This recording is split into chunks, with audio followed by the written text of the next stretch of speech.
down at a place called the Parks. And Eagle Park High School became the Parks Community Centre. And I started out in my professional life, I guess, as a teacher there, and discovered that the kids had a lot of social and emotional and spiritual issues. And when you have children jumping in and out of the window, the first lesson that you take, you realise that. And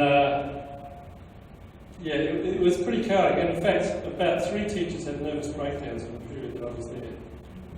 It was chaotic. And when I left, I discovered this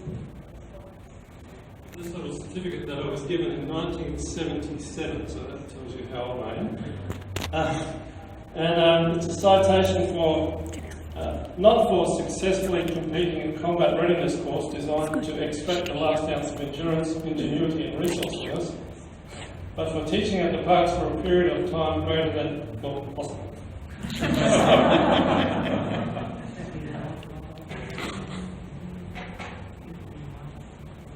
And then from there, I got involved, and I was involved before then, and probably all through this time, at a drop-in centre called Jacob's Ladder in the city in Gold Place. And it was there that I discovered a lot more of the impacts of what happens if early childhood isn't great. And we worked with lots of street gangs and bikies and people who are drug addicts and had all sorts of huge issues. And we struggled with working with that for many years. And there you saw some of the scars, some of the damage, some of the struggles, some of the battles. And a lot of it had to do with court cases and issues like that with kids. So that was really challenging. And from there, it went on to working with, after working with that community for a number of years, I got down to, my wife and I got down to our last $2. And so I thought I'd better get back into the paid work system. We weren't paid there, but we were paid. If there was any money came in, we got paid. Otherwise we didn't get paid. Then I got a position with TAFE, teaching English as a second language and adult literacy. And it was there that I came into contact with the refugee community and many people from many different communities, refugee communities. And that was really an eye-opener too. And it was great to be able to have that opportunity to do that.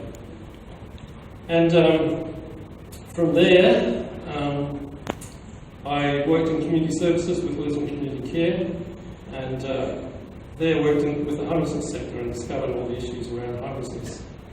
And my role was called Community Liaison Officer. It was to integrate people from homeless backgrounds into communities. And that was an interesting challenge too. And worked a lot with church communities in that process. And from there, I actually went into work in a church, in a church in Caravista, and as a Director of Outreach and Community Services. And then I guess it was in that place where we really saw what the church is all about. And that was what God had to say about issues that people faced when we prayed. And we learned to pray, and we saw many things happen as a result of that, which brought healing into the lives of people. And from there it was here to the Salvation Army, and it was Communities for Children. So many different experiences in different sectors kind of came together in this role of trying to build communities to support children and to bring healing and hope to children. And that's been a fantastic journey. And everybody here, and so many of you who were hopefully here on Zoom, have been part of the journey, and it's just hard to know where to start in terms of thanking people. But yeah, I would like to acknowledge, that when I was at Caravista, we learned a lot about prayer, and when I continued in this job, I thought, well, what do I do? There's so many things I don't know, so many challenges. Where do I start? And so it was in the place of prayer. And God's been faithful to that in so many different ways. I was interviewed recently, a couple of years ago, by somebody who's doing their PhD on Communities for Children Leadership. And Geraldine Harris, she contributes a chapter to the book, but in there she she asked the question, well, what do you do with all the frustrations? Because when you come into Communities for Children, you come into the arena of politics and power struggles, and there are many power struggles and many challenges and many battles that go on. And so it really was, I said to Geraldine, she said, well, what do you do? How do you handle all that? I said, well, prayer. And I don't know whether this will go into the PhD thesis, but because these days, it's just funny I say it, because these days, we used to be able to have people in our thoughts and prayers, but people are saying, well, it's no good to have prayers, that's a subversive activity, you can only have people in your thoughts. It's just crazy, some of the craziness that goes on.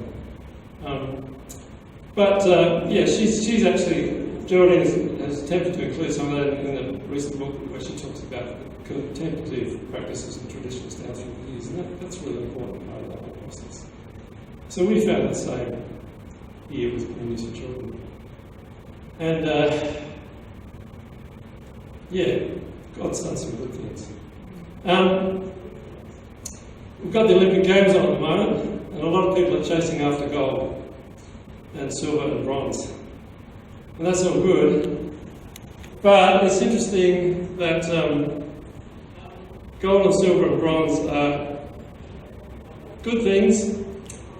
If you read the Old Testament, there's a story in there about the children of Israel and how they went out into the desert, and they took with them the gold and silver and bronze from Egypt. And what did they do with that? Well, some of them actually built a golden calf, and that statue didn't actually help very much. But others used that gold and silver and bronze to build a tabernacle, which is a place where God dwells, where His presence is. And it's the same really with us. We with the opportunities that we have and the direction that we go, we can probably go in the direction of building an idol, a statue, which is not very helpful for anybody, or we can build something which draws people into God's presence. And Jesus talked about that. There were a whole bunch of people that came to Him and said, these little infants, why are people bringing them to you? Send them away. He said, let them come to me, don't stop them. There are a lot of forces in our society that are sort of trying to do that, and it's interesting that a political party has just emerged in the last couple of days. Well, it's re-emerged, headed up by Jack Snelling and Tom Kenyon. You probably know about that. But the big issue they're standing on is, why aren't we allowed to practice what we believe? And why are there's so many forces that are trying to stop us from doing that? So they're going to be fighting that battle. Because the children need to know that they can be secure in a world that is very insecure, because there is somebody who is in control in the end. So despite the chaos that we've experienced today with Zoom and all that, God's got all of the control of His plan. And look, there are so many people I'd like to thank. I don't know where to start. I could start with Alan Stephen, who is the Director of Community Services, who can't be here today because he's not in the town.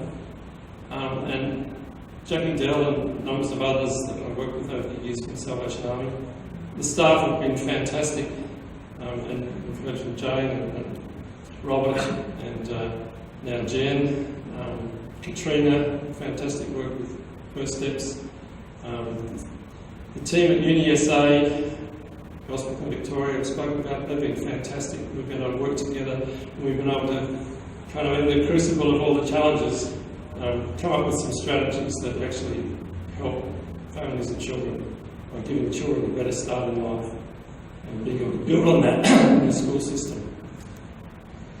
And there are so many others, community partners and committee people that we've worked with, people from other states, the National Salvos team. But that's really encouraging to see the National Salvos kind of picking up on the vision of Communities for Children, and we can see some really healthy communities for children developing, as Katrina has done here at the Salvation Army in Eagle Farm, where we have a 3-day continuous play group, and people just come and learn and share with each other and support each other. I probably missed out on a whole bunch of people, but I guess all I can say is read the acknowledgement section in the books. There's about 100 people listed there. Like Kylie and John, who can say the children and others. They've been fantastic over the years. So, thank you for coming. Thank you for coming and sharing this time. Don't worry about me, but keep your eyes on the ball and what's going to be good for children and families, and what the potential is for them, and how it can be realised through building communities that are supportive and bringing healing. I'd also like to thank my family too. I've learned a lot from them. The crucible of life, the challenges that my wife has faced and worked through, and her experience has been so helpful, and I've learned so much from that. And my children too. We've learned a lot together. But we're really one big family. I mean, I grew up in Loberthal.